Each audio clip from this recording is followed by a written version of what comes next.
bene kuryama muri iyo nzu bikanguye mu gatondo basanga vyose bibwe kungu. Ibi kandi ivyo vyose vyabaye mu ndwi iheze. Uyu numwe mu banyagihugu bo muri zone Mukungu ariko yigana ingene ubusuma bwabaye ndanse muri iyo zone yabo, nk'uko abo banyagihugu bavyiganiye ijwi ry'abanyagihugu.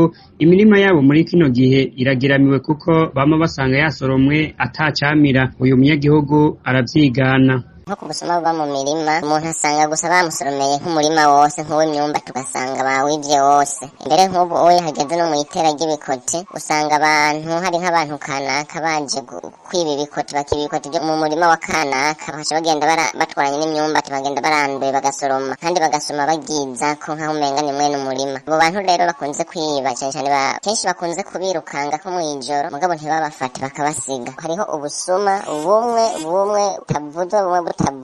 Iruhande y'ivyo no mu mazu yabo, abanyagihugu bavuga ko basigaye bavyuka basanga basahuwe urukomba amazi. Uyu munyagihugu avuga ko ubwo busuma butagira izina. Abandi bakikangura basanga inzu bamenye, kandi iyo arimo bari basanzwe baryamye, mugabo bakaza baja kubibona bukeye bwaho basanze bibwe urukomba amazi. Hari beruka kuba vuba ko nka muri zone yacu ya Mukungu hari ahantu beruka kwiba ikinga, ni ukuvuga barabomoye baramena inzu barinjira, ikinga barayisohora ukuri kwamye barigendera. Umuhana kandi ugira kabiri hano nyene muri zone yacu ya Mukungu baribye urukomba amazi, barinjiye baca bariba ibintu vyose biri mu vyumba, baca basiga gusa ibintu biri mu vyumba vyari birayemwo abantu. Intandaro y'ivyo vyose rero, abo banyagihugu bo muri Mukungu bavuga ko ari ubukene n'inzara vyabaye ndanse hagati muri bo.